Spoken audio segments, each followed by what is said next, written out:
Ouais. directement dans le vif du sujet. On va te laisser expliquer un peu tout ton parcours parce que c'est vrai que tu as eu des succès, des échecs, tu as des contacts de malades, tu travailles avec des grandes institutions, Plein de projets. des artistes, tu as un fort personal branding, aujourd'hui tu es prof. Donc voilà, je te laisse nous expliquer un tout petit peu tout ton parcours, tout ce qui est hyper intéressant. Je pense que l'audience va apprécier fortement ce parcours riche en rebondissements. Écoute, avec plaisir, je vais essayer d'être synthétique, c'est pas mon grand fort, donc n'hésitez pas à me couper les gars. Mais mais pour aller droit au but aujourd'hui, je suis Alexandre Assal, j'ai 32 ans, ancien étudiant de l'IESEG et je vais y revenir parce qu'aujourd'hui j'y suis professeur. Et en effet, c'est la résultante de beaucoup de choses que j'ai faites dans ma vie et qui m'ont amené à ça aussi. Ça fait partie de mes activités. J'ai été donc investisseur en sortant quasiment de mes études euh, et entrepreneur voilà, de la première minute avec ma meilleure amie qui s'appelle Lorraine Danet. On a cofondé ensemble Woomies. Woomies, en fait, c'est la résultante aussi d'un parcours étudiant où on a dû voyager, trouver un logement, déménager, partir de chez nos parents. Et tout ça, en fait, ça touche des dizaines, centaines de millions de jeunes dans le monde et c'est une problématique pour tout le monde. Donc, Du coup, on a, c'est quoi du exactement? coup, Woomi, c'est une plateforme de réservation de Ok. logement qui est dédiée aux jeunes, qu'ils soient étudiants, jeunes actifs. On a cofondé cette société en 2018. On a eu un super accueil média, un super accueil du public. On était ultra innovant. On proposait un petit peu tous les logements qui ne se trouvaient pas traditionnellement dans le marché sur Se Loger ou sur d'autres plateformes traditionnelles. Et donc, on s'est dit, on va leur proposer à ces jeunes du co-living, de la résidence étudiante, de l'appart-hôtel, de l'hôtel, de la coloc, du studio, enfin vraiment tout ce qu'ils peuvent imaginer et pour qu'ils puissent trouver en fait juste le logement qui leur convient. On faisait ça avec une interface aussi de matching entre personnes. Ok. Donc on faisait matcher les gens en fonction, tu vois, on a rencontré beaucoup de filles en fait qui nous disaient ouais moi je suis étudiante, j'ai 21 ans, je vais vivre seule, je me vois pas vivre avec un garçon que je connais pas. En fait ça se Ça veut dire. comprend Oui. complètement. Donc on a mis ces filtres en place par nationalité, par langue, par régime alimentaire. Tu Ah vois, oui, c'est j'imagine vraiment. une personne Ah oui. complètement végane qui veut pas être avec une personne ultra Carnivore. carnivore, ça s'entend aussi. Donc on avait fait les deux. Super accueil, on a levé rapidement des fonds, on a fait un seed round à peu près 4 mois avant le Covid où on lève un peu plus d'1 million d'euros et on recrute massivement, on est en pleine phase d'accélération donc on joue le jeu de la startup et on a le Covid qui, vous l'imaginez, sur une startup qui fait du logement pour les étudiants, tout s'arrête et du jour au lendemain tout s'arrête. Sans rentrer dans trop de détails, on en parlera peut-être. On fait preuve de la résilience la plus maximale euh, pendant 2 ans à courber le dos et à essayer de tenir et de repartir. Malheureusement, ça s'est pas fait. On n'a pas tenu. En juin 2022, officiellement, on a dû fermer la société. Donc, pas évident. J'ai 29 ans à ce moment-là. Il faut que j'annonce à mes plus de 20 employés que l'aventure se termine. Euh, voilà, c'est pas la meilleure épreuve que j'ai pu vivre en moins de 30 ans de vie mais en tant qu'entrepreneur, mais ça fait partie du jeu. Il y a beaucoup plus d'échecs que de succès. On entend beaucoup parler des succès, pas beaucoup des échecs. On a beaucoup écrit à ce sujet-là avec Lorraine. Tous les deux, on a fait notre petit deuil article de Woomies en essayant en fait de faire un constat sur ce qui s'est passé, les dizaines et les centaines d'erreurs que tu fais en tant qu'entrepreneur, que pour certaines tu vas refaire, soyons honnêtes, et pour d'autres tu ne referas jamais, mais qui sont un passage obligatoire. Je connais beaucoup d'investisseurs qui disent nous on n'investit pas sur des primo-entrepreneurs, on attend qu'ils se foirent une fois, ça leur apprend et après on sait que la deuxième généralement elle a beaucoup plus de chances de succès. Donc Ouais, voilà. c'est pas que tu as fait ou que tu as Après, là, je pense que c'était postulé. plus le time to market avec le Ouais. Covid, franchement. Je pense que Alors, c'était ça, non? oui, et en même temps, il y a d'autres choses. C'est-à-dire que on a mis du temps à trouver un modèle économique qui soit viable et qui soit rentable. Quand on facturait nos clients, bon tu vois, il y avait des décalages de trésorerie importants. Il fallait vraiment leur courir derrière pour payer. Alors que pourtant, tu disais, c'est quand même des grands groupes. Ils ont les financements, ils ont le fonds. Alors que nous, en tant que start-up, on paye rubis sur ongle. Donc on s'imaginait pas aussi ces choses-là. Mais dans les erreurs, tu peux avoir des erreurs de recrutement. Le recrutement, c'est quelque chose de très difficile, de très stratégique. J'ai mon avis sur beaucoup de choses en ce qui concerne cela. Moi, j'ai jamais été employé en CDI de toute ma vie. Ah ouais? Voilà. T'as Non, c'est un directement truc que je poussé. connais pas. Ok, C'est un truc, voilà, je connais pas. J'ai toujours été en mission. J'ai toujours été à mon compte. Je dis pas que je le ferai jamais. ok. Je crois que c'est marrant parce que je vois beaucoup d'entrepreneurs qui, après leurs aventures, reçoivent pas mal d'offres. Moi, je crois que je fais un peu peur. Je sais pas. Peut-être qu'ils voient que j'ai les dents longues, je sais pas, mais en tout cas, on continue de me proposer, mais on continue de me proposer des profils, des choses comme ça, mais on vient pas me chercher. Peut-être Euh, qu'un jour, si tu vends une de tes entreprises, parfois ce qui arrive, c'est quand quand tu vends ta boîte, tu deviens salarié de ton entreprise pendant Évidemment. 7 ans. Donc Ouais, peut-être évidemment. dans ce cadre-là, tu seras salarié, ou, enfin, ou peut-être pas. Ça, ça se comprend. Ça se comprend. Enfin, je pense que le meilleur pilote à bord d'une entreprise, c'est reste son fondateur. Ouais. Le plus longtemps tu arrives à le garder, le plus longtemps tu sais que tu es tranquille. Généralement, c'est les fondateurs qui négocient ça dans leur deal lorsqu'ils font une exit en disant, bon, moi, être employé de ma boîte, je vais tenir 12, 18, 24 mois, je vais pas tenir 5 ans. Dans des très rares cas, ça dure. Dans la plupart du temps, ouais, c'est ça, entre 1 an et demi et 2 ans, c'est ce que vous allez voir. Parce que il y a aussi une nouvelle direction, il y a aussi des nouveaux actionnaires, il y a aussi un nouveau patron dans ce dans ce bateau et que en fait là où tu décidais de tout, ben tu vas plus décider de tout. Donc il faut avoir les capacités d'accepter ça. Ouais. Et c'est pas évident. Et en tant que fondateur, moi j'arrive totalement à comprendre que au bout de 18-24 mois, les mecs se disent bon, on vous a fait la passation, on a montré, on a fait vraiment, on vous a délivré le bébé dans les meilleures conditions, et maintenant à vous de jouer. Et je pense que c'est très naturel. Euh, donc voilà. Et donc en finissant l'aventure Woomi, je me suis dit mais qu'est-ce que j'ai adoré faire dans ma vie. Mes stages, mes missions à l'étranger. J'ai bossé en strat chez Siemens à Singapour. J'ai bossé sur de la strat sur des sujets tech à New York, à Paris. Parfois en tant qu'étudiant, parfois plus. Et je me suis dit en fait moi c'est ça mon premier amour. Mon premier amour c'est la stratégie. Alors la stratégie c'est très très vaste, c'est très très large. Moi j'accompagne aujourd'hui des grands groupes, des artistes, des startups sur du go-to-market, sur du lancement de nouvelles verticales, de nouveaux marchés. En tout cas, sur du développement business principalement. Et quand on parle de développement business, ben, on va avoir du développement aussi d'équipe. Donc, j'aide les compagnies à pouvoir restaffer, refaire monter en compétences, reformer et de faire en sorte que bah, ce nouveau projet, on arrive à l'embarquer et à l'actionner dans les meilleures conditions. Je suis pas un garçon très opérationnel. Euh, j'aime bien me salir les mains, me retrousser les manches, mais je le fais de façon ponctuelle pour lancer le projet. Et après, le but, c'est de pouvoir évacuer ça pour que les équipes elles soient assez autonomes et qu'en fait, moi, je puisse avancer sur une autre mission. Et c'est l'enjeu aussi des sociétés. Le but, c'est pas de forcément rester sur un périmètre et un scope fixe pendant 10 ans.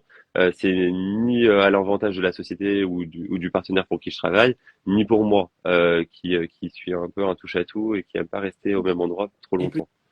petite question comme ça, du coup, en gros, aujourd'hui, tu es coach ou tu es une équipe qui aide les entreprises à développer leur business du coup, sur les verticales, comme tu disais. Comment tu C'est bosses? C'est une super question. Je me suis beaucoup posé la question en fait. C'est pour ça que c'en est une bonne. Très vite en fait, j'ai eu l'opportunité de re-rencontrer une personne que j'affectionne particulièrement, qui est Richard Orlinski, avec qui j'ai commencé à travailler dans les toutes dernières heures de Woomies, sachant qu'on allait, voilà, qu'on avait la date malheureusement au tribunal. Alors ça aussi c'est pas facile, mais de boucler. Ouais, on savait que c'était définitivement la fin. Et très vite, ben, faut être honnête, quand tu es entrepreneur, que tu as 26 ans, bah, c'est plutôt facile. 25-26 ans, tu vis chez tes parents, t'as pas trop de contraintes. Ouais. Moi, en tout cas, pour ma part, j'étais pas marié, donc mes besoins étaient très Primaire. minimes en fait. Ouais, primaires.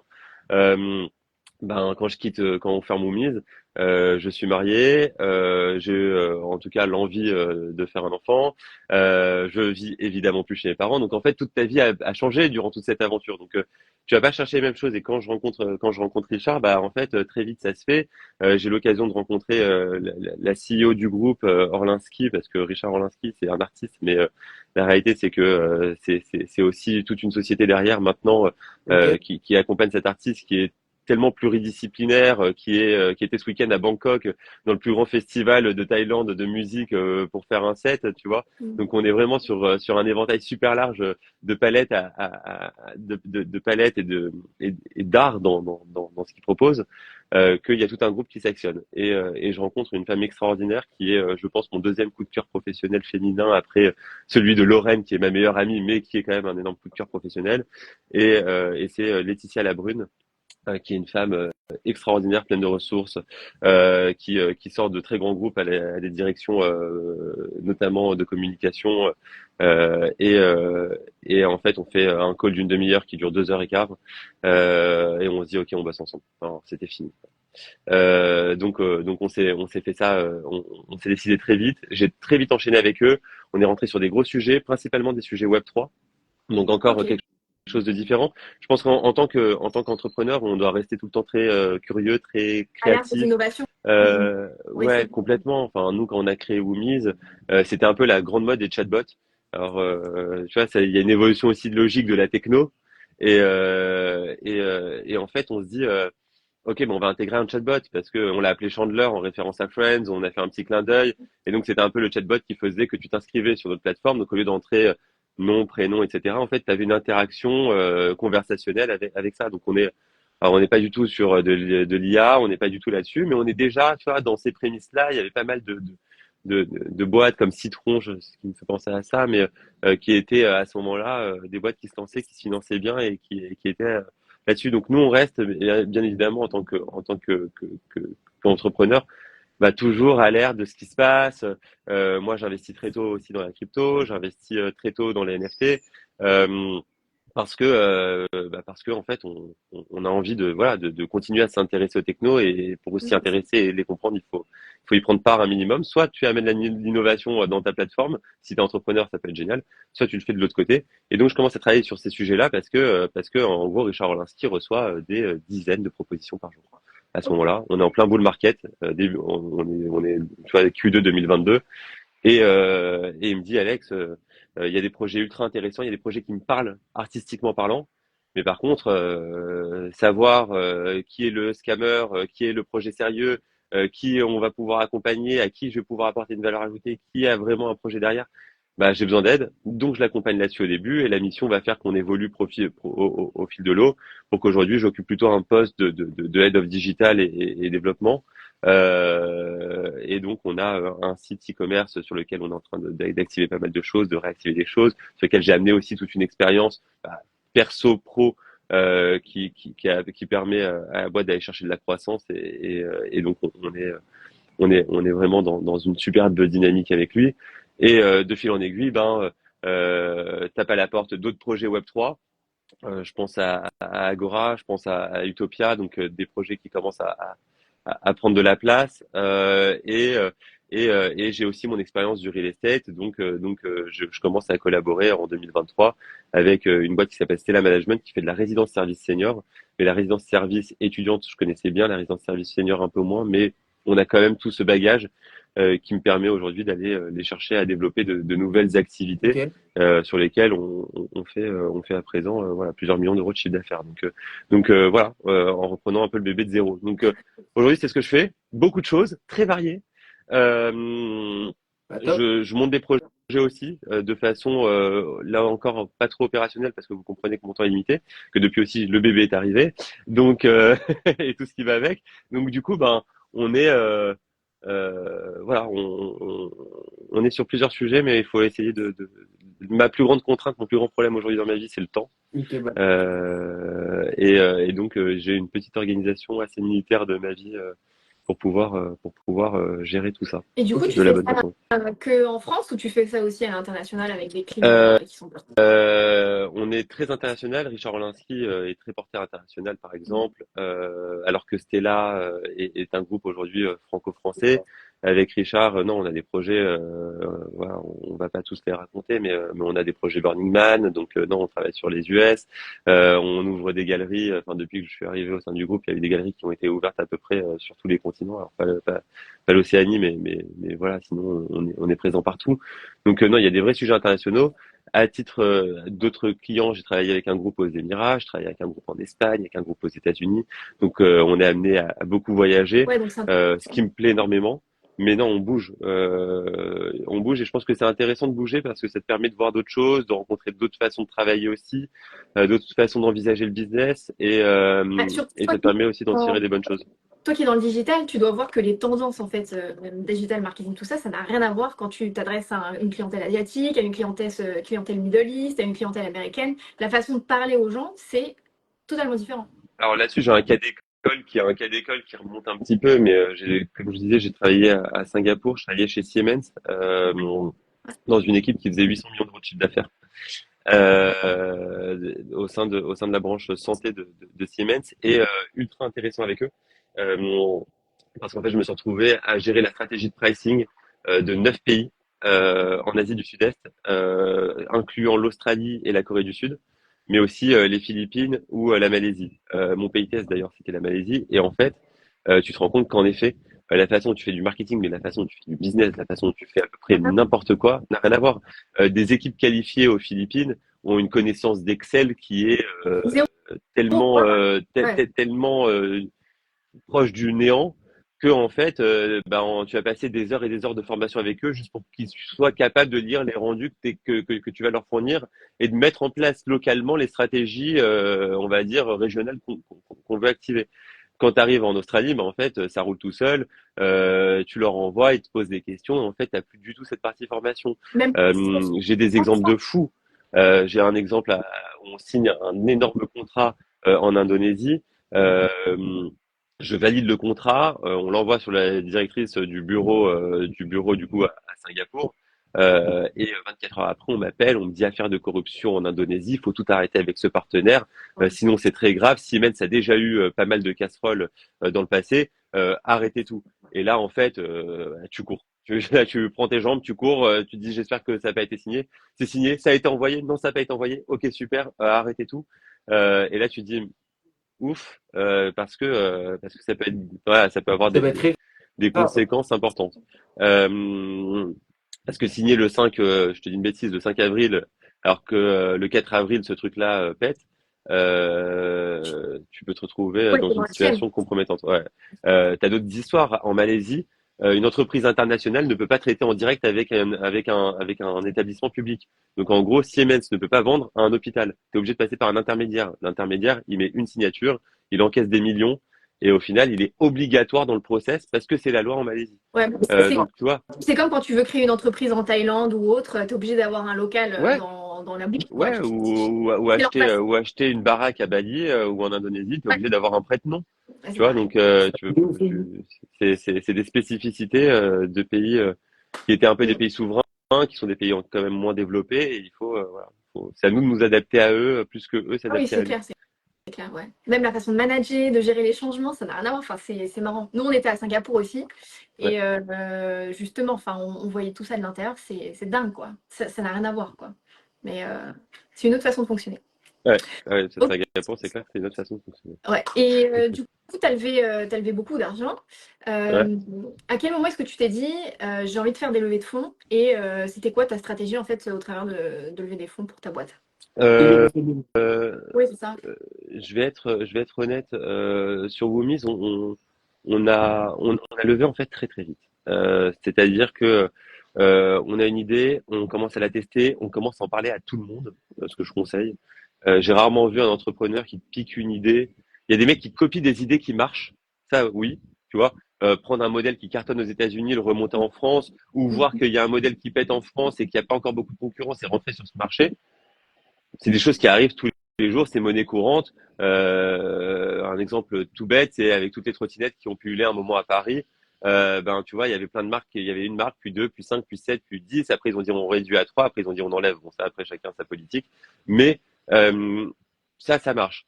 Euh, un mec qui va te piquer une idée juste parce que tu en as parlé à un dîner, bah, C'est rare. tu lui auras pas dit déjà de toutes les manières suffisamment de choses pour qu'il soit dans ta tête et qu'il ait déjà un meilleur projet que le tien. Donc moi, mon premier conseil, c'est parler de vos idées. Et c'est ce que je dis à mes étudiants. On le disait au début, je suis prof à l'IESEG. Je suis assez content à 32 ans d'avoir bouclé cette boucle et d'être passé d'étudiant il y a encore 6-7 ans à Mm. 7-8 ans à prof maintenant. Et je le dis tout le temps aux étudiants, je leur dis parlez de vos idées, parlez-en à vos camarades, parlez-en à vos profs, parlez-en à tous les gens qui vous entourent parce qu'en fait, ça va vous permettre de les challenger, ça va vous permettre de les améliorer, ça va vous permettre de faire plein de choses par rapport à ça. Euh, on en parle énormément. Il s'avère que une personne, un industriel qui a investi beaucoup dans l'immobilier et qui a deux enfants qui font des études et qui sont en galère de logement en France et en Angleterre, entend parler de l'idée, nous appelle et nous dit voilà les gars, j'ai entendu parler de votre projet. Je sais que c'est qu'un projet, mais ça m'intéresse énormément. Moi, j'investis et c'est un projet dans lequel voilà, qui m'interpelle. Pendant 2 semaines, on lui donne rendez-vous dans 2 semaines parce qu'on n'est pas prêt. Et avec Lorraine, on travaille alors moi matin Ouais. midi et elle avec moi soir nuit parce que Lorraine était encore en poste chez Natixis. Ah oui. Et en 2 semaines, on monte le projet, on monte les maquettes. J'ai jamais utilisé, je suis pas du tout UX UI designer. Je monte les maquettes, enfin je m'instruis comme je peux et je fais le truc. On monte le deck, on réfléchit quasiment toute la grande masse du projet. Et 2 semaines après, on va lui parler. Ça dure 3 heures et il met 250 000 euros dans le. Ah ouais, c'est sympa. Donc ouais, on se serre la main, on se dit au revoir. Je vais pour monter dans ma voiture et il me le dit. Et ça, enfin, bon, voilà, c'est une scène de film. Donc moi, qui étais en fait à ce moment-là en process pour un job à Londres où voilà, j'étais en final process avec des gens géniaux d'ailleurs avec qui j'ai gardé contact très longtemps et qui m'ont chassé pour le coup eux ils ont pas lâché pendant 1 an et demi, Ok. quasiment 2 ans pour que je les rejoigne.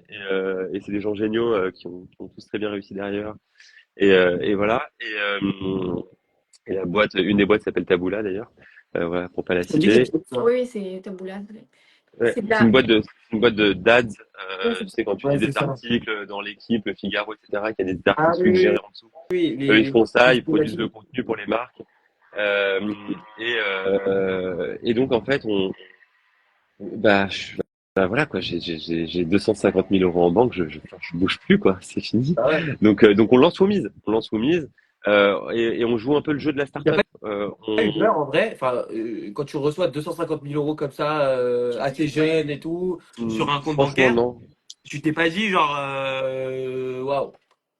Si je me dis waouh, je me dis champagne, je dis à mes parents, vous avez vu ça?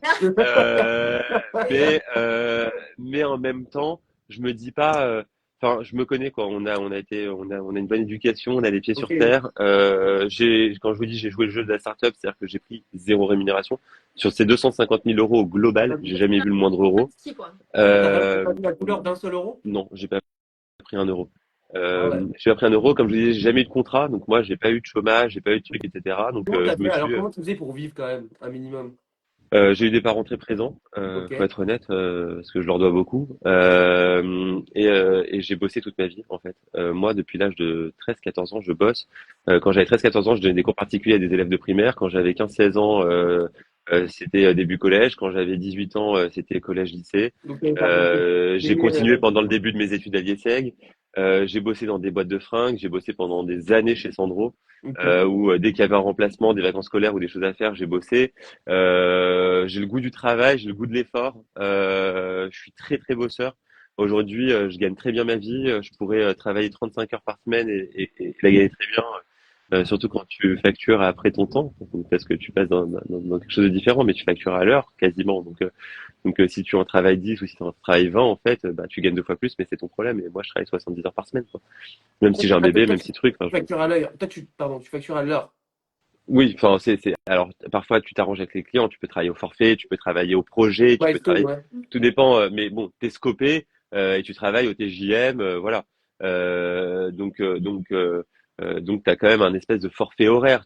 Ton TJM, c'est pas je travaille pour toi le lundi, et si je travaille de 8 heures à minuit ou de 10 heures à 18 heures, tu vas gagner la même chose. Non, c'est pas le cas.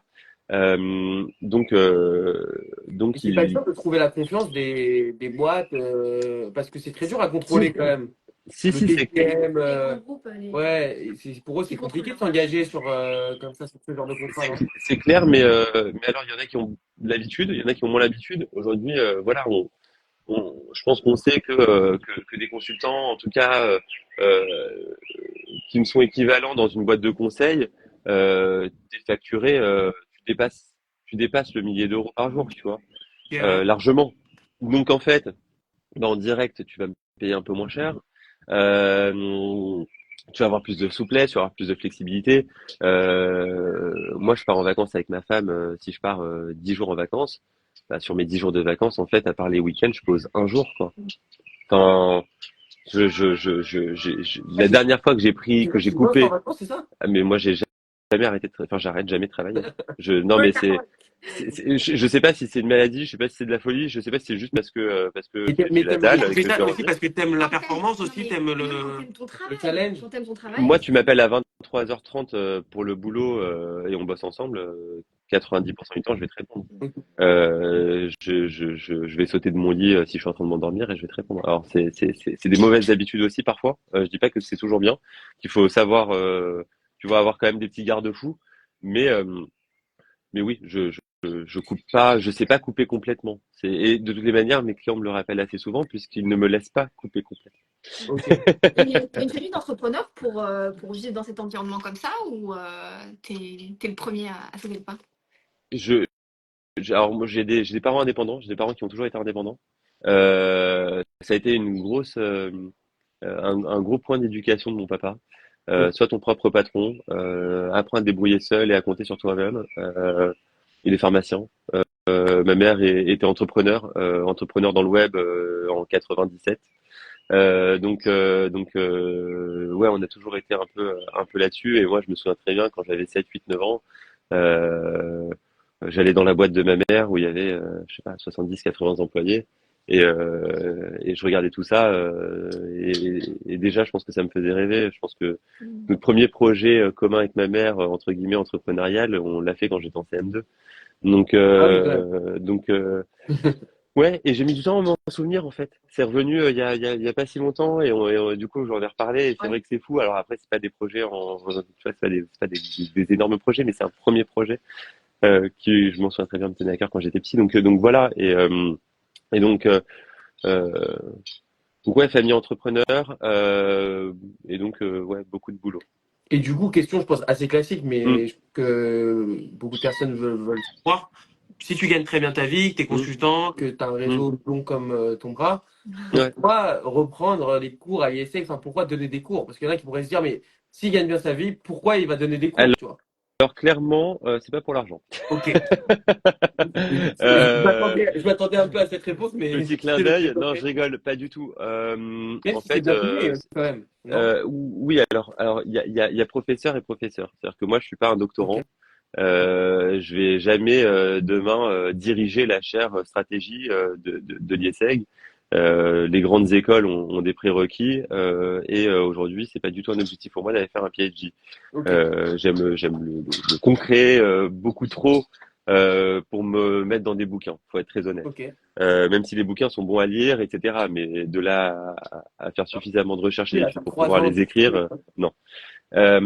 Et donc, ce qui est pas mal parce que euh, je pense que pour des grandes écoles, c'est important pour eux aussi d'avoir des professeurs qui viennent avec une expérience terrain, avec du vécu. Je pense que si aujourd'hui tu es capable de justifier à 32 ans que tu as les expériences requises, que tu as le savoir nécessaire, que tu es la bonne personne pour le job, En fait, je pense que pour des étudiants qui ont 20, 21, 22 ans, de se retrouver face à un prof qui a 10 ans de plus qu'eux versus 30, 40, qui est dans le monde de l'entreprise aujourd'hui, qui est passé par les mêmes murs de l'école 10 ans auparavant, etc., etc. En fait, c'est d'une pertinence Oui. énorme. Le rapport qu'on a les uns aux autres n'est pas le même. Je suis très franc, très cash avec mes étudiants. Premier cours, je leur ai dit, celui qui veut venir, il vient, il est bienvenu. Celui qui veut pas venir, il vient pas, il n'y a pas de problème. Moi, je mettrai des 20 comme je mettrai des 0, il n'y a pas de souci, quoi. Enfin, ça sera très honnête et je pense que ça s'est très bien passé. De toutes les manières, ils doivent nous évaluer, donc je vous dirai, euh, mais en tout cas, l'école est très satisfaite et j'ai le sentiment que les étudiants aussi. Oui, ça Donc voilà, et c'est donc comme ça parce clairement, que je l'ai pas fait pour l'argent, ouais. surtout que ne sont payées du coup que les heures effectives de cours, sauf que Ah tu oui, corriges d'accord. les copies en parallèle, ça c'est pas payé, tu prépares tes cours, ça c'est pas payé. Donc en réalité, à l'heure de travail, c'est pas du tout rentable. Par contre, il y a plusieurs sujets. Je suis beaucoup dans le partage. On parlait de ce que j'aimais. J'ai aimé la strat et j'ai aimé le management. Gérer des équipes, c'est complètement dans mon ADN. Les faire monter en compétences aussi, les accompagner aussi, comprendre leurs problèmes aussi. C'est quelque chose que j'ai toujours aimé, c'est quelque chose que j'aime faire et aime développer et souder les équipes autour d'un problème. Ça fait vraiment partie des choses que j'aime faire au quotidien et c'est ce que je fais chez tous mes Ok. clients. Euh, c'est vraiment embarquer tout le monde avec moi dans des projets qui sont généralement stratégiques, hautement stratégiques dans les boîtes.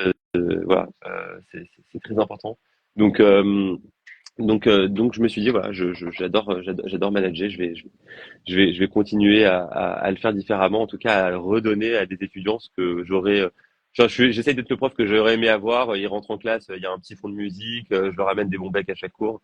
Ils sont contents, je leur donne un peu de sucre pour les motiver, les garder éveillés. Et je me dis voilà, je vais être le prof que j'ai toujours rêvé, enfin que j'ai toujours rêvé d'avoir. Et la transmission, je pense que c'est ultra important. Et j'espère que je les aiderai à trouver à mon niveau, à mon échelle, à l'échelle de mon cours peut-être leur chemin. Il y en a qui m'appellent, avec qui on fait des visios sur des projets pro, etc. Donc, ouais, je pense que c'est plutôt ça. Et ça non plus, c'est pas rémunéré, mais c'est ce que j'aime faire. Donc, ça c'est la première partie de la réponse. La deuxième partie, c'est que quand tu as 32 ans, que tu as monté une boîte, que tu as connu des succès et des échecs, que tu continues de monter des projets, que tu as plein de clients et que tu t'attaques ensuite à des plus gros morceaux, à des grands groupes, que tu as des discussions sur des projets qui sont plus en millions, mais peut-être en dizaines de millions ou des choses comme ça, ben en fait, vient la question de la légitimité. Un grand groupe va se dire, attends, il y a des sujets sur lesquels on travaille avec du Big Four, avec du BCG, etc. Il y a des sujets sur lesquels on va travailler avec du cabinet de conseil sur d'autres sujets, du Deloitte, du EY. Et on sait que ça nous coûte cher, mais on sait aussi la qualité qu'on a en face. Qui me dit que Alexandre Assal, du haut de ses 32 ans, va m'apporter tout ce qu'il faut.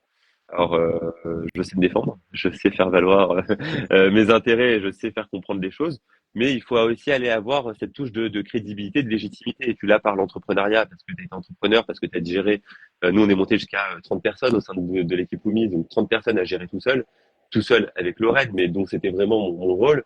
Je dis pas que je l'ai toujours parfaitement fait, mais en tout cas, je l'ai fait. Et je pense qu'il y a très peu de personnes à 32 ans qui l'ont fait. C'en est un. Mais être prof à l'IESEG, bah, en fait, tu as quand même une business school. Alors oui, c'est la top post-bac. Voilà, il y en a d'autres devant, mais il y en a aussi tellement derrière. Tu restes sur une vraie bonne grande école qui est surtout reconnue pour son excellence académique. Ben ouais, c'est pas. Je pense que c'est un vrai gage de crédibilité. Donc, tu as le fait de vouloir donner, mais tu as aussi le fait de vouloir construire une carrière, ça se construit. C'est pas juste je fais des choses qui me plaisent ou je suis pas arrivé là par hasard. J'ai bossé toute ma vie, j'ai jamais vraiment arrêté de travailler. Je bossais pendant mes vacances pour accompagner mes copains en vacances parce que je voulais absolument pouvoir les suivre, parce que enfin voilà, j'ai toujours eu ce goût du travail et aujourd'hui c'est ça qui paye. Et je pense que être prof aujourd'hui dans une top business school française, oui, ça aide à gagner en légitimité, en Ouais, c'est sûr. crédibilité vis-à-vis à du C-level qui est peut-être un peu plus euh, Frileux, d'une autre génération, tu ouais. vois, d'une autre Ouais, bien sûr. génération qui va valoriser des choses que peut-être qu'on valorise un peu moins aujourd'hui en startup, etc. Parce qu'on va valoriser aussi beaucoup de soft skills. Et eux, ils vont beaucoup regarder le CV. Tu vois, quand j'étais jeune, moi, j'ai toujours rêvé de faire du conseil en strat et j'ai la chance de passer l'entretien au BCG. Ça se passe super bien et j'arrive au second round. Hein, je suis pas du tout à la fin, donc c'est un stage, c'est pas très grave. Elle lit mon CV et elle dit ah t'es à l'IESEG. Je fais, ouais. Ah bah en fait on va devoir raccrocher. Ah oui, Euh, quand même. ouais, ça existe encore en France. J'ai rencontré beaucoup d'ESSEC, C'est beaucoup un peu d'HEC con, dans mais ma je vie. crois. Ouais, Je les non, c'est respecte, hein. aussi, hein. Je C'est les un peu con, respecte quand même. énormément. Mais je trouve, tu vois, je trouve que les gars d'HEC à l'ESSEC, et certainement à 22 ans, sont peut-être un peu plus. Je cite ces écoles-là parce que je prends mon repère d'école de commerce, mais on peut parler des grandes écoles d'ingénieurs, etc. Je considère en effet qu'il y a une structure, vraiment, une structure, une méthodologie en réalité de travail qui est vraiment supérieure à des étudiants d'autres écoles. C'est une réalité. Mais je considère pas que ce soit supérieur à un mec qui fait des études de médecine Ah non, et qui est, tu ah vois, non. qui a un besoin de structure pour pouvoir Ah oui, oui, être en deuxième année, bien sûr. qui est colossal, faire preuve d'une résilience énorme, etc. Et je peux te dire la même chose pour des élèves de droit, etc. Donc en fait, je trouve à ce moment-là, je connais des gens au BCG à New York qui me disent, nous, on recrute d'autres profils, on va recruter maintenant des psychologues, on va recruter, enfin, des étudiants en psycho, etc. Parce qu'on veut apporter différents skills Ah pour oui. pouvoir avoir une Moi, vision je suis des plus choses comme et ça, d'autres moi. métiers différentes. Bah ouais, moi, ça me parle beaucoup. En France, on est toujours un peu coincé sur ce truc. Ah ouais, bon bah, tu viens pas d'un top 4, d'un top 4 école de commerce. En fait, tu peux pas passer le round. En fait, que tu sois qualifié ou pas, tu peux pas. Et je trouve que c'est très dommage. Je pense qu'on passe à côté de beaucoup de talents sur ces choses-là. J'ai le cas d'une copine qui était pareil en dernier entretien chez Bearing Point, qui était à l'IESEG, et ils ont même fait un comité pour essayer d'avoir une dérogation pour l'apprendre tellement elle était douée. Ok, Mais ils ont dit non. et elle est toujours très très douée. Et ils ont fini par dire non. Enfin, c'est hallucinant. Moi, les grilles de salaire par rapport à l'école d'où tu viens, pour moi, c'est un truc mais C'est c'est archaïque. incompréhensible, incompréhensible. Bah, Euh, je pense que c'est une question d'agilité. Parce qu'en fait, aujourd'hui, ce qui permet de la performance dans les entreprises, c'est toutes les nouvelles méthodes agiles qu'on voit arriver, avec cette approche de design thinking, avoir une diversité des profils qui est maximum dans les équipes pour ouais. pouvoir avoir des nouvelles perspectives d'évolution et d'optimisation. Et que du coup, bah, c'est ça qui fait défaut à la France. Et c'est pour ça qu'aujourd'hui, en France, les bons entrepreneurs, les personnes qui se défoncent et qui sont excellents, sont attirés par des autres pôles étrangers parce que ça répond plus à ces exigences-là. Mais après, moi, je pense qu'il y a une autre Complètement d'accord avec toi. raison. Il y a une autre raison pourquoi il y a des grilles de salaire. C'est que, par exemple, en consulting ou en finance, quand tu as fait l'ESSEC, par exemple, tu vas voir le client, tu lui dis, voilà, j'ai un mec de l'ESSEC, ben, il vaut plus cher, on va dire, qu'un mec qui a fait l'IESSEC. Enfin, c'est triste C'est à dire, hein. c'est Mais vrai, mais il y c'est un a un- problème. ouais, En fait, t'es aussi dans la problématique. En fait, tu peux juger par rapport à la seniorité, tu peux juger par rapport au nombre, aux années d'expérience, tu peux juger par rapport au job en lui-même, en fait. bien sûr, Mais, je suis d'accord avec les mais compétences. juger par rapport à l'école du gars,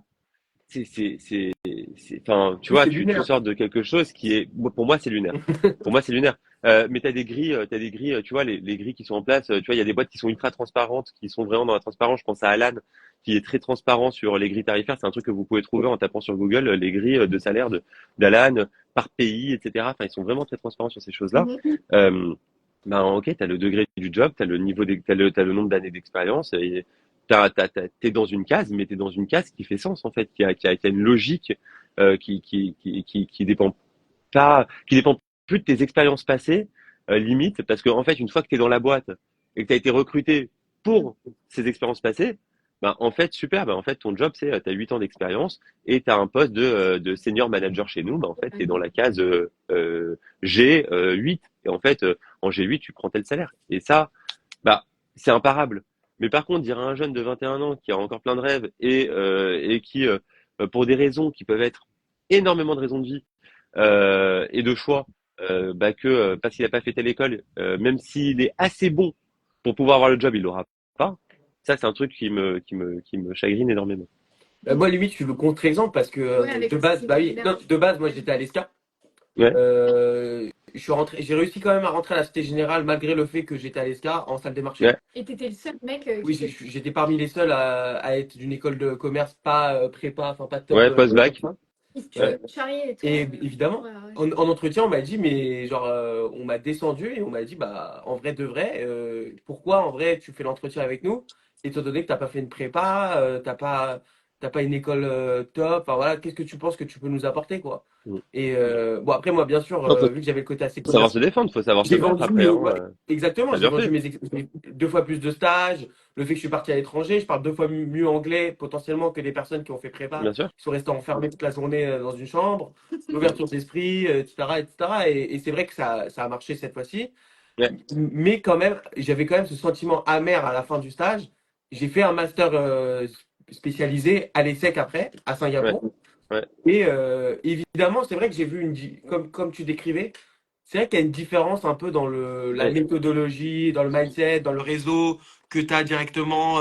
Il y a une vraie différence, en vrai, on va pas se cacher. Un truc que j'ai kiffé aussi et que du coup, que tu fais à l'IESEG, c'est qu'il y a des profs qui sont vraiment chauds et qui ont des mm, vrais parcours de vie, qui ouais, sont par exemple MD à Goldman Sachs. Enfin, moi, j'avais des mm, mecs qui étaient MD à JP, à Goldman, etc. Et c'est vrai qu'en tant que jeune, avoir accès à un réseau aussi premium et aussi, on va dire, voilà, c'est inaccessible. Normalement, les mecs, ils te répondent pas sur LinkedIn, hein, on va pas se le cacher quand tu essaies de ah, c'est networker. clair, c'est clair. Et c'est vrai que l'école te permet quand même d'accéder à un réseau que Évidemment. normalement tu n'auras Mais tu sais que jamais. il y a des cas de jeunes qui sont passés comme toi par l'ESCA et qui ont fini à l'ESSEC, qui ont carrément enlevé de leur LinkedIn et de leur CV le fait qu'ils soient passés par l'ESCA avant. Bah, c'est Enfin, horrible, en fait. c'est juste, enfin, ouais, c'est terrible. Et Enfin, surtout, je trouve ça bête, quoi. Enfin, bah oui, surtout, du coup, pour finir l'histoire, c'est que maintenant je suis mm, entrepreneur et je me rends compte que bon, après 8 mois, et bah, j'ai beau avoir fait l'ESSEC et l'ESCA avant, et ce que je veux, mm. ça change rien. Ouais, bien sûr, ouais, bien sûr, bien sûr. Ouais, c'est clair, c'est clair. Donc, c'est un truc de fou. Et je te rejoins vachement sur le fait que moi, les profs qui m'ont beaucoup inspiré à l'ESCA ou à l'ESSEC, c'est vraiment les profs Qui était moins académique du qui coup. avaient le côté Ouais, vraiment terrain. Tu sens que le mec, il a vécu des choses. C'est une limite, il te raconte son histoire et il te partage un peu toutes les compétences qu'il a acquises, Mais même la démarche de la travail, c'est pas la démarche, même. etc. C'est-à-dire que toi, tu viens pour partager ton expérience et aider les gens, tandis que les académiques, c'est leur métier de tous les jours. Donc, oui. eux, c'est. Et la réalité, c'est que les académiques, ils sont aussi très pris par la recherche, etc. Le statut de prof, il s'impose à eux. Mm, mm. Si tu veux pouvoir être académique, t'es obligé, entre guillemets, de aussi passer par cette étape-là. Alors que nous, bah non, en fait, c'est un choix. Enfin, moi, j'ai pris j'ai été très heureux, ouais, de pouvoir le faire et moi en fait j'ai toujours été en contact avec les SAI. C'est-à-dire que on a fait des use cases avec des master spé sur des sujets concrets business de Woomies, donc de ma boîte. Moi j'ai toujours été en contact avec eux. J'ai fait partie du professional advisory board de la chaire entrepreneuriat quand ils ont créé le programme entrepreneuriat qui existait pas de mon temps. Intéressant. Donc en fait j'ai toujours gardé ce lien avec eux. Euh, un lien fort malgré les changements de prof, malgré les changements de direction, etc. Je vois le commentaire d'Aloïs que je connais. Bah, ouais, mais en effet des conférences aussi. Mais ça, les conférences, on l'a fait dans tout un tas d'écoles. Et en fait, on a toujours continué de le faire. Et quand ils m'ont proposé le poste, en fait, j'étais juste vraiment honoré et vraiment partant pour le faire parce qu'en effet, je suis d'accord avec toi. Je pense que il y a deux choses différentes. Je pense qu'il faut les deux. Il faut le prof C'est qui est plus sûr. académique parce qu'il y a des cours aussi qui sont très techniques. Tu peux pas avoir un mec comme moi qui vient te donner un cours très technique Oui, oui, bien sûr. spécifique. Et je vais te dire la vérité, même si j'avais potentiellement les compétences, ce qui est plus forcément le cas, euh, ouais, je pense aux maths appliquées, mais je pense qu'il faudrait vraiment que je m'y plonge longuement pour pouvoir me remettre à niveau. Mais typiquement, je pense pas que j'aurai une plus-value demain en donnant ce cours-là, même si je suis très bon, ma plus-value elle est pas là. Il y a déjà des profs dont c'est l'expertise quoi, c'est le métier, il n'y a pas de souci. Donc non, moi je vais venir aller chercher autre chose et en effet, c'est ce que tu dis sur ces profs-là, mais je pense qu'il faut les mettre sur les bons cours aussi quoi, où ils peuvent s'exprimer, où ils peuvent partager. Et même surtout, en vrai, quand tu as des profs comme ça aussi, en général, c'est eux qui te partagent leur réseau. Moi, je sais qu'il y a plein de Ah, profs clairement. comme ça, ils m'ont énormément Je aidé, suis que en ce soit train d'en ils sont prendre sauvés. je suis en train d'en prendre en Bah, stage là. Donc voilà, bah, oui. c'est exactement le truc. Et c'est vrai qu'il y a je trouve que c'est magnifique quand ça se passe bien entre les élèves et les professeurs. En fait, il y a des synergies qui se créent. Et c'est un peu l'histoire aussi qui Évidemment. s'est passée avec Marie. Ta première Ouais, cliente, c'était ta prof ouais, c'était ma prof. à l'IESEG. Ouais, c'était ma Donc c'est un truc de malade. Il y a des relations de confiance comme ça qui se créent. Mais du coup, ça me fait penser à une question. Vu que toi, tu as une influence positive sur tes élèves et tout, est-ce que ça t'est déjà arrivé d'avoir des opportunités qui viennent du bas? Ça veut dire un élève qui parle à son entourage de ce que tu fais et qui te ramène un client comme ça pour tes business. Alors, pas encore. Je suis persuadé que ça arrivera. Ok. Je suis persuadé que ça arrivera. Il faut leur laisser le temps de sortir d'école et de et, et autres. Mais je pense que oui, je pense que ça arrivera. Ok. J'ai eu des exemples d'étudiants qui ont parlé à d'autres personnes de moi qui m'ont contacté par contre pour du business. Alors ils m'ont pas apporté eux, mais j'ai un étudiant qui avait parlé de moi à une boîte qui s'appelle Chloé, qui se lançait aussi dans tout ce qui est plateforme étudiante. Et là, du coup, ben oui, typiquement, ils ont parlé de moi. Saïd m'a contacté, on a bossé ensemble, je l'ai accompagné. Enfin voilà. Mais je suis certain que, enfin, en fait, ça fait partie d'un tout. Hein. On parlait de ce sujet-là. Être prof à l'IESEG, ça fait partie de ce tout aussi. Mais tu vois, il y a des sujets sur lesquels j'ai plus de mal à prendre du temps. Mais être ultra actif sur LinkedIn. Et faire du retour d'expérience, partager avec les gens, etc. On parlait de partage, tu vois, tout ça, je pense que c'est très important. On vit dans une époque où je pense que le personal branding, il est clé. Il est clé et attention, il y a des faux amis. Il n'est pas clé que pour des entrepreneurs. Il est clé même si tu travailles Hyper d'accord. sur un trading desk. Je reprends ton exemple à la SOG. En fait, le fait que tu aies une parole, que tu aies une voix, ben en fait, c'est quelque chose qui peut potentiellement être un catalyste demain pour te permettre d'accéder à un autre statut, à accéder à une augmentation, à accéder à quelque chose ou à te rendre visible d'une boîte concurrente qui veut te recruter et auprès de laquelle tu peux faire un écart. Ou même en interne pour les entreprises, en fait, elles, ça peut aussi les protéger des bad buzz. Parce que d'avoir des ambassadeurs comme ça qui incarnent tellement une image Clairement, positive, finalement, un bad buzz va beaucoup clairement. moins les impacter que s'ils avaient été silencieux tout le reste du temps et qu'il y a une grosse bombe qui arrive. Tu marques un bon point. Je pense qu'en effet, c'est pas assez valorisé par les sociétés parce qu'elles n'ont pas l'habitude peut-être encore, et c'est peut-être aussi un peu nouveau, de valoriser la voix de leurs employés parce que c'est en effet bah, leurs premiers ambassadeurs. Hein. Et qu'en effet, à l'échelle corporate, je pense que ça peut être ultra intéressant de réfléchir à des activations. Après, dans le luxe, on a beaucoup. Chez Tiffany, il y a un Peut-être ça peut être responsable des ça ventes peut être qui un va axe, plus hein, en même plus. pour nous. Hein. Peut-être qu'on va créer une offre personal branding pour les Et corporates, peut-être. vous m'appelez et je vous aide à la mettre en place. Avec plaisir.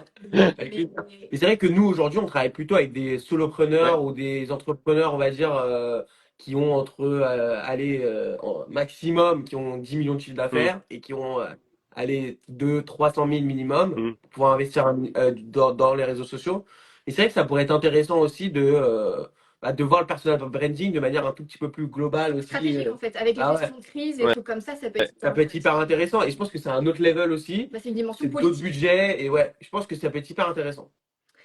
Et autre question qui n'a rien à voir, c'est comment de s'associer avec des amis, du coup? Même, enfin, parce que en Euh, plus, dans le cadre Roomies, toi, il y a eu vraiment une chute qui était inespérée. Donc, comment est-ce que ça a impacté votre relation? Ça l'a solidifié ou enfin, ça a changé quelque chose? Si tu peux nous ouais. expliquer. Ça l'a pas changé, elle a évolué. Elle a évolué pendant la durée de vie de la boîte. Tu vas passer, il y a des moments d'euphorie qui sont extraordinaires à dire avec un ami. S'associer avec des personnes, c'est pas s'associer par amitié D'accord. uniquement. C'est s'associer avec des personnes qui ont des skills qui soient complémentaires aux tiens. Il faut que il y ait quelqu'un. Alors nous, il nous manquait profondément et ça, tu vois, c'était vraiment qu'il nous a manqué un tech. Mais bon, je Bah, suis c'est le super problème jeune quand je classique monte la aussi, boîte, il me hein. manquait un tech. Bon, c'était compliqué de trouver, tu vois, de trouver le bon profil, la bonne personne à qui on peut faire confiance aussi. Donc, mais bon, avoir des skills complémentaires, ça aide clairement. Ensuite, on vient la notion de confiance. J'ai vu des boîtes qui se sont montées. On a fait l'incubateur de Dauphine, on a fait l'incubateur Paris Co sur le programme immobilier de demain. On est passé par Station F. J'ai vu des boîtes qui a priori avaient l'air nulles et qui ont cartonné grâce à l'entente d'entrepreneurs. Je parle sur le papier parce qu'elles ont cartonné, donc elles étaient très loin d'être nulles. Et j'ai vu des boîtes extraordinaires avec un potentiel de fou, très inspirantes, avec des entrepreneurs qui étaient mais ultra brillants partir au tapis parce qu'ils pouvaient pas se saquer ou se faire confiance Ouais. ou parce que on était sur ouais moi j'ai 70% de départ alors tu te tais moi j'ai 30% donc en fait je suis tout le temps à la défiance. Non, nous on a monté notre boîte avec Lorraine, Lorraine, elle a une licence de droit à Assas, elle a un master de finance à Dauphine. Je lui ai dit, Lolo, tu t'occupes de tout ça. Elle s'est occupée de tout. Elle m'a appelé un soir, elle m'a dit, Alex, je t'ai mis CEO. Je lui ai fait, OK, merci, ça marche. Moi, je m'en fous du titre. Je suis pas du tout dans cet ego-là qui m'intéresse. Tu vois, à un moment, il faut juste aller chercher à délivrer, être CEO, CEO, tu vois, on est en train de monter une boîte, on est deux, enfin, je m'en fous. Euh, on s'est mis à 50-50. Elle m'a dit, alors voilà, j'ai fait les papiers, 50-50, t'es le CEO, tes trucs. Je fais, OK, merci, c'est bon, c'est validé, et on passe. Ça, cette confiance d'une amitié de 15 ans, elle est ultra précieuse. C'est un avantage, c'est un atout énorme parce que dans les moments difficiles, bah, tu peux te reposer sur l'autre plus facilement. Elle a plus de capacité à comprendre tes problèmes aussi et vice versa. Il y a des choses de la vie. On peut perdre un proche, on peut avoir un moment où on est moins bien, on a des moments où on est en difficulté. Voilà, il y a toutes les belles choses de la vie, il y a toutes les choses plus difficiles de la vie. Et dans ces moments-là, tu es content d'avoir un ami à tes côtés. Euh, alors, si c'est pas ton ami, tu peux quand même le gérer. Mais quand c'est ton ami, moi aujourd'hui, on a une boîte qui a connu des moments extraordinaires et qui a coulé. Euh, Lorraine, c'est toujours ma meilleure amie. Je la suis dans tout ce qu'elle fait et ça cessera pas quoi. Enfin malgré toutes les difficultés, malgré les dizaines, c'est plus facile de s'engueuler avec sa meilleure amie. Déjà, tu vas t'engueuler plus facilement. Pardon, mais c'est vrai. Tu vas moins garder en toi tout cet énervement congestionné pour un jour péter en plein vol. Mm. Donc non, on parlait, on communiquait, on Et à la limite, s'énervait c'est bien. Ouais, c'est parfois, ça, en fait, c'est une mais relation saine. Ouais. la réalité, c'est que on se faisait la gueule quoi, 1 heure, 2 heures. Enfin, c'est une relation fraternelle. C'est comme avec ma sœur en fait. Je peux m'énerver avec toi, mais t'es ma sœur, je t'aime. Enfin, il y a pas de voilà. Donc et donc c'est exactement ce qui s'est passé avec Lorraine. Et je pense que ça a grandement servi euh, toute la vie de cette boîte. Ouais. Et en France, quand tu plantes une boîte ou quand tu échoues, quel a été le regard des gens sur toi? Comment tu l'as vécu? Est-ce que tu l'as vécu comme un échec? Moi, j'ai l'impression que non, parce que du coup, tu as bien rebondi. Mais Du tout. est-ce qu'il y a des gens qui t'ont quand même fait ressentir que ce que tu as fait, c'était, voilà, t'as échoué, quoi. Ils en On, ont profité on, pour te le rappeler. on a commencé par dire que voilà, j'avais peut-être pas cette mentalité très traditionnelle d'aborder le travail qui est propre, en tout cas à la France. L'échec, c'est pas du tout une finalité. D'ailleurs, j'ai un de mes investisseurs qui m'a dit un truc extraordinaire un jour, euh, qui me dit, Alex, moi je crois en toi, je crois dans le projet, mais je crois en toi. Aujourd'hui, je mets dans ta société que si tu me garantis que si tu te plantes, je peux remettre, parce Mm. que en effet, ma demande est intéressée. Je sais que si tu plantes la première boîte, tu auras beaucoup, beaucoup plus de chances de réussir la deuxième. Et, et je pense que il y a deux types de personnes. Il y a les personnes qui vont rester uniquement concentrées sur, tu vois, même d'investisseurs. Tu as des investisseurs très start-up qui connaissent, qui ont l'habitude, qui comprennent le risque que c'est aussi d'investir dans une start-up, qui comprennent aussi le multiple qu'ils peuvent faire derrière si ça cartonne. Et tu as ceux qui mettent pour voir parce qu'on leur a dit que c'était sympa et en fait, quand ils perdent, ils sont totalement désabusés. Euh, Bah c'est un peu la même chose là, tu vois. C'est un peu et aussi c'est un peu comme ce que je te disais sur le CDI et le fait que j'en ai jamais eu dans ma vie. La finalité de tout ça, c'est que le rapport à l'échec, moi aujourd'hui je pense qu'il est totalement tronqué et que l'échec c'est bien, ça fait partie du jeu, quoi. Aujourd'hui tu as 80-90% des first entrepreneurs en tout cas qui vont échouer. Euh, Bah, il faut en avoir conscience, ça fait partie du jeu, et quand tu échoues, en fait, bah, t'as appris énormément.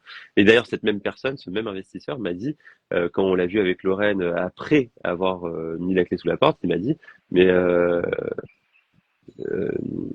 maintenant, voilà les prochaines étapes. Vous rentrez chez vous, vous vous posez, vous faites une liste avec des trucs à gauche que vous avez bien fait, des trucs à droite que vous avez mal fait. Vous notez tout et vous essayez de trouver des solutions et ce que vous devez refaire et pas refaire. Et C'est en top, fait, un c'est ça, quoi. En fait, investisseur. il y a rien de plus vrai que l'expérience. Et en fait, tu peux pas avoir l'expérience d'entreprendre si t'as pas été entrepreneur. J'ai vu plein de jeunes qui bossaient dans des fonds d'investissement, qui ont analysé, qui sont brillants, qui ont fait, encore une fois, on venait aux écoles, les plus grandes écoles, et qui ont validé des dossiers d'investissement sur des boîtes qui ont cartonné en France, qui quittent leur fonds d'investissement, qui montent leur boîte et qui échouent 95%. Et ils sont dans les mêmes stats. Honnêtement, ils sont quasiment dans les mêmes stats que n'importe quel premier entrepreneur Et qui parce sort qu'il de y a n'importe il y a quelle plein école. de facteurs aussi. Enfin, par exemple, nous, on s'en rend compte. On n'a pas une énorme expérience encore, mais c'est vrai qu'on a 8 mois et qu'on peut quand même dire notre ressenti. C'est qu'il y a un facteur humain qui est énorme aussi. Quand on gère Il y une a, boîte, il y a, Il y a T'as un facteur humain, t'as un facteur chance, t'as un facteur time to psychologie. market, Ouais. t'as un Ouais, facteur ouais, le résilience, t'as un facteur gens qui t'entourent, t'as un facteur network, t'as des milliers de facteurs qui viennent s'accumuler. C'est à toi de mettre tu vois, de cocher toutes les cases ou en tout cas de les mettre, de faire en sorte qu'elles marchent dans ton sens. On a vu des super boîtes se lancer trop tôt, tu vois, par exemple. Alors que t'as la même qui a fait la même chose 3 ans plus tard, qui a cartonné. Tout ça, ça fait partie du jeu. ouais. Et je te C'est dur rejoins, à mais voir. l'échec, enfin le succès, enfin t'apprends plus de tes échecs que de tes succès, j'en suis convaincu.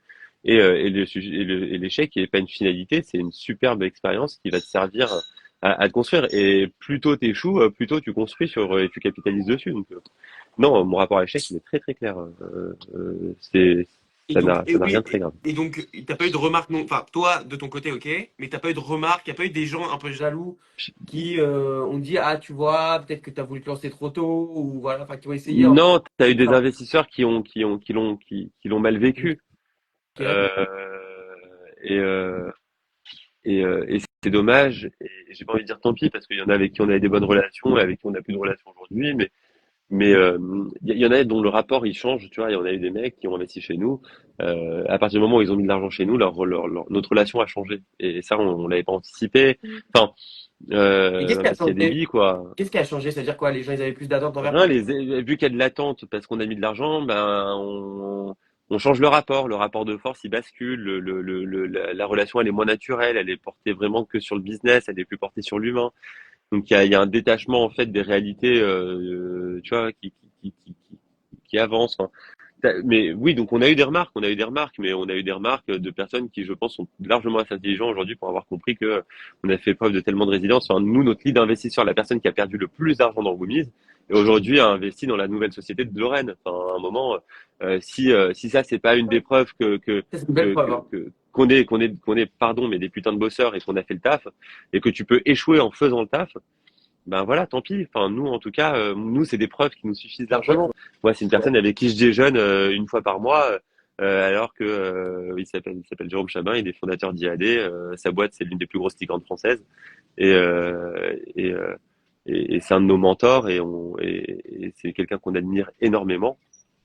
Et voilà, et c'est quelqu'un qui continue de nous suivre, alors que il aurait pu arrêter à un moment, mais je pense que c'est les mentalités de chacun, c'est la compréhension, c'est, enfin, Après, je pense que surtout, ils arrivent à déceler le potentiel avec l'expérience. Tu vois, ils voient des personnes qui ont la tête bien faite, c'est des oui, bosseurs. et encore une fois, je vous ai dit, on a joué le jeu de la startup quand moi je me suis pas, et je pense que c'est une grosse erreur. Et petit conseil pour vous, si vous êtes amené à lever des fonds, euh, la France, alors les États-Unis, ils font, c'est trop l'inverse, mais en France, on a ce truc-là de se dire, ah ouais, bon bah t'es jeune, t'entreprends, bah tu te payes pas ou tu te payes mal. Ben, en fait, la réalité, c'est non, désolé. Non, désolé, pourquoi? Ben, parce que, en fait, mes besoins vont évoluer et, en fait, la santé financière d'un dirigeant, Il dépend aussi. même s'il a 27, 28 ans, ben, en fait, elle est très Ouais. importante. Bien sûr. Euh, Moi, quand j'arrivais pas à boucler mes fins de mois, et ça m'est arrivé dans ma vie, parce que je me payais pas ou je me payais très mal avec Oumise et que mes alternants ou mes CDI gagnaient plus que moi, ben, je suis désolé. Quand je rentre à la maison et que j'ai du mal à finir mon mois, eh ben oui, ma société est impactée. C'est sûr et certain. Quand tu dors pas, quand tu dors mal parce que ton compte il est keblo le 22 du mois, ne va pas me dire que du 22 au 30 tu es serein pour diriger une entreprise Ah oui. qui a elle Ouais. 800 Non, 000 ou 700 000 ou 1 million d'euros en banque. Non, c'est pas vrai. Vaut mieux dire attends, paye-toi bien. J'ai pas dit grassement, paye-toi bien. Et à partir de là, on verra. Tu vois. Enfin, euh, quand tu lèves 2 millions ça fait d'euros, parce que je suis grave d'accord avec ça. non, mais Ouais, non, il me rappelle, s'il te quand plaît. tu lèves, tu vois, quand on lève 700 000 euros ou 1 million d'euros et qu'on se retrouve avec un SMIC, C'est pas normal. bah, je suis désolé. Enfin, déjà, vous savez très bien qu'on n'est pas là pour un SMIC. Enfin, voilà. Bah Déjà, oui. c'est la première base. On a fait des grandes écoles, on a les parcours qu'on a. On aspire à toute autre chose et on sait que notre salaire en sortie d'école, il est déjà supérieur à notre salaire là 4 ans, 3 ans plus tard. Moi, nous, on s'est pas payé pendant 1 an et demi, on s'est mis au SMIC pendant 1 an et demi, après on s'est un peu augmenté pendant 1 an et demi. Enfin, waouh, tu vois, genre, bah non, t'es pas serein. Si t'es pas serein pour diriger une entreprise, ben, tu peux pas la diriger de la bonne façon. Donc ça, c'est un gros warning à tout le monde. Non, c'est pas enfin, c'est un très faux ami. C'est pas parce que le mec il a la tête dans le guidon et que s'il perd sa boîte, il a plus rien. qu'en fait, c'est une bonne stratégie. Tu sais, c'est très punitif, c'est très français, c'est très punitif. Et non, en fait, non, tu peux. Alors, je te dis pas de te payer en millions.